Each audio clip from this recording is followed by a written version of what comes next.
Wakil Presiden Gibran Rakabuming Raka tidak menyalami Menko Bidang Infrastruktur dan Pembangunan Kewilayahan Agus Harimurti Yudhoyono. Momen itu terjadi saat upacara gelar pasukan dan kehormatan militer di Batu Jajar, Kabupaten Bandung Barat.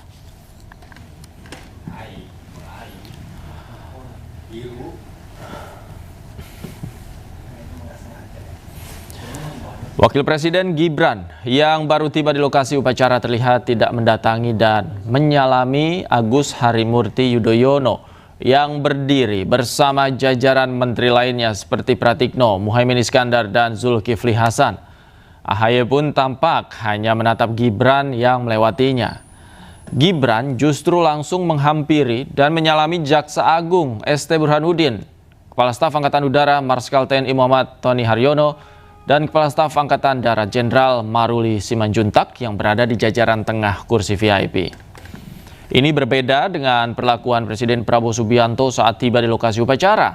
Prabowo terlihat menyalami satu persatu tamu di barisan depan, mulai dari jajaran menteri termasuk AHY, para Kepala Staf TNI, serta para pejabat lainnya. Kejadian ini memicu tanda tanya, apa dan mengapa Gibran tidak menyalami AHY di acara tersebut, hingga memunculkan isu keretakan antara keduanya.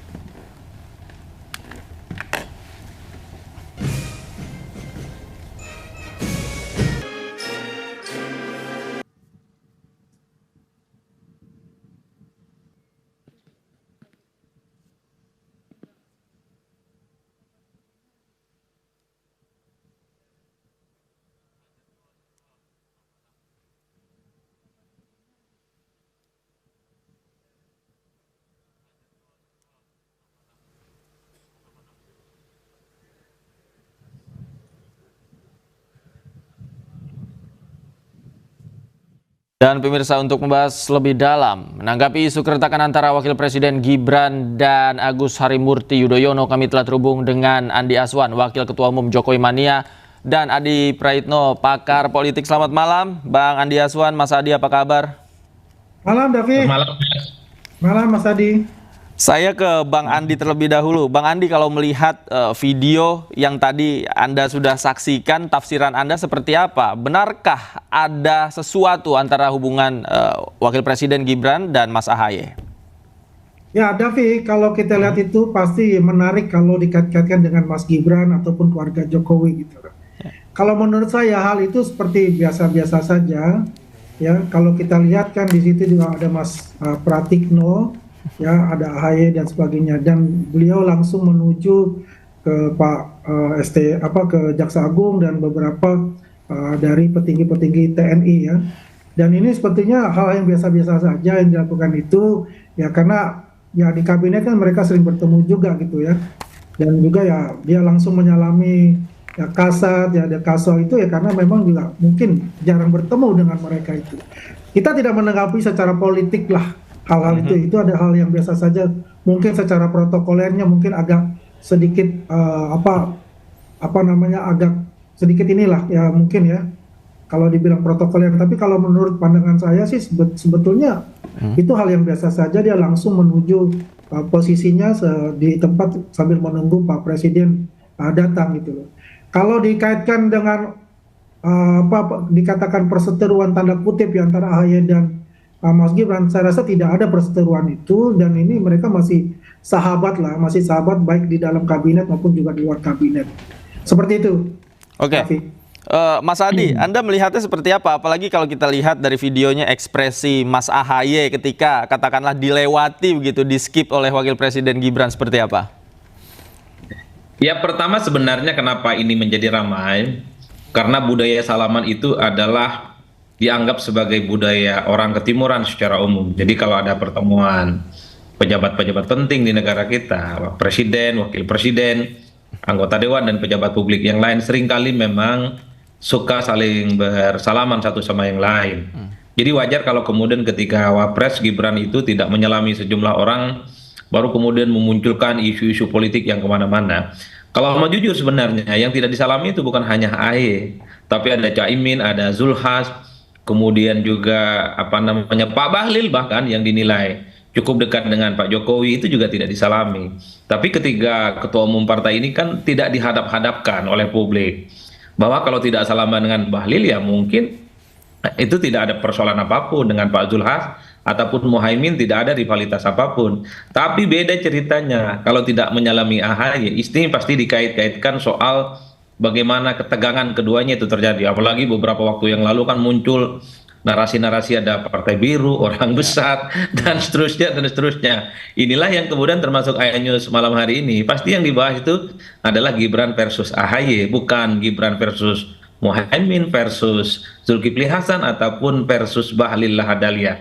Karena memang kalau kita mau jujur, yang saat ini menjadi komoditas politik yang paling viral dan selalu tingkah laku politiknya adalah satu Gibran, yang kedua adalah AHY yang dinilai oleh publik sedang memprofiling untuk menuju jalan panjang di 2029. Nah, inilah yang saya sebut bahwa wajar kalau kemudian publik menganggap ini sebagai sesuatu yang agak sedikit aneh, terjadi rivalitas yang kemudian satu sama yang lain bisa berhadap-hadapan di kemudian hari. Atau jangan-jangan yang kedua sebenarnya ini hanya gimmick biasa. Karena kalau tidak ada gimmick semacam ini, acara-acara resmi kayak gini tidak akan menjadi pemberitaan, Mas. Kalau mau jujur, ketika Gibran tidak menyalami sejumlah ketua umum partai, justru ini yang menjadi pembahasan, bukan acara resmi yang dilakukan oleh petinggi-petinggi TNI. Oke. Bang Andi, nah ini apa yang dikatakan Mas Adi juga mungkin juga dilihat oleh masyarakat. Kalau dikait-kaitkan dengan orang besar dan partai biru, Bang Andi Aswan, ini kan juga bisa jangan-jangan menimbulkan pertanyaan seperti itu, Bang Andi. Ya, sah-sah saja publik bisa menilai seperti itu. Tapi kan kenyataannya kan tidak seperti itu juga. Kalau bilang ada hubungannya, ya AHY akan menggantikan Mas Gibran yang dicocokologi oleh sebagian elit-elit itu, ya sekarang juga sudah terbantahkan sebetulnya kan, sudah tidak ada relevannya lagi gitu. Mereka ini bersahabat kok. Dalam posisi itu ya memang benar kata Mas Adi, pasti akan dikait-kaitkan bagaimana rivalitas ya, quote unquote ini rivalitasnya ini ya. Ya anak-anak muda ya, harapan bangsa ya, pemimpin-pemimpin masa depan ini gitu.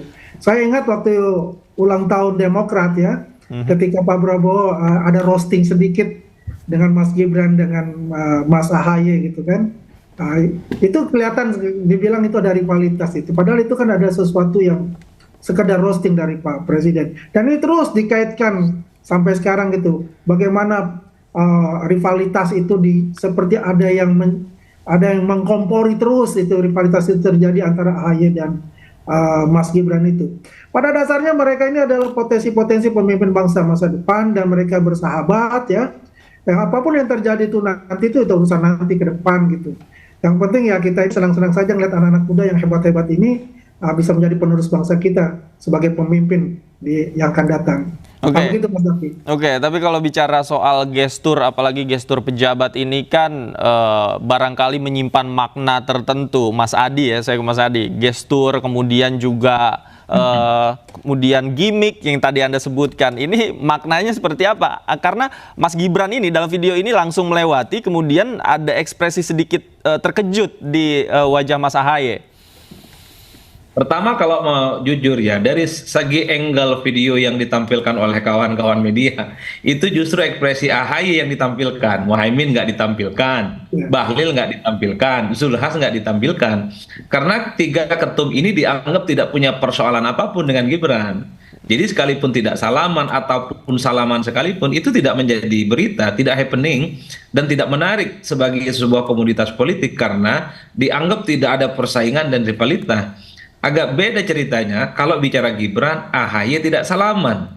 Ini dianggap sebagai rivalitas, perseteruan yang kemudian terus berlanjut dikaitkan dengan Partai Biru. Sebelum-sebelumnya bahkan dikaitkan dengan 2021 soal kemungkinan kudeta Partai Demokrat dan seterusnya dan seterusnya. Kalau saya melihat ekspresinya AHY agak sedikit kaget kayaknya. Kaget juga kok saya salamin ini.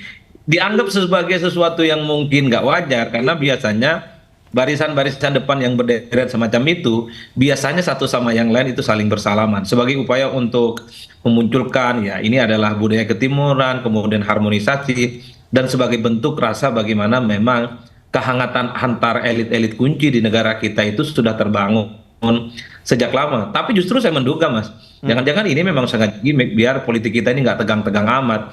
Karena di belakang panggung saya kira mereka sering ngobrol, ada rapat kabinet, dan satu sama yang lain mungkin lagi cafe break kan, ngomong satu sama yang lain. Kemarin waktu nggak salaman rame itu jalan ceritanya. itu politisi kita, Pak. Karena secara prinsip kalau saya membaca rata-rata secara umum, di depan panggung elit kita itu memang kelihatan berseteru, kelihatan kaku. Tapi di belakang satu sama yang lain mereka saling cerita. Mereka itu saling ngobrol dan bahkan saling bicara tentang bagaimana aktivitas-aktivitas selanjutnya untuk bagaimana misalnya menyusun batu bata kekuatan politik. Itulah yang jangan-jangan ini memang sengaja gimmick yang dimunculkan. Tujuannya adalah untuk menciptakan percakapan publik. Karena kalau sudah nyangkut Gibran versus AHY itu ramai dan viral. Itulah yang saya sebut ada semacam cocok logi yang dikait-kaitkan. Pasti ini ada kaitannya dengan rivalitas persaingan menuju 2029. Nah, itu yang dibicarakan orang sampai detik ini. Lain di panggung publik, lain juga di belakang layar begitu ya, semuanya cair. Nah, itu kita harapkan bersama, cair antara satu pejabat dengan pejabat yang lainnya. Terima kasih Mas Adi, Bang Andi Asman juga terima kasih banyak sudah bergabung bersama kami. Selamat malam Bapak-bapak, sehat selalu. Sehat selalu, Mas Adi.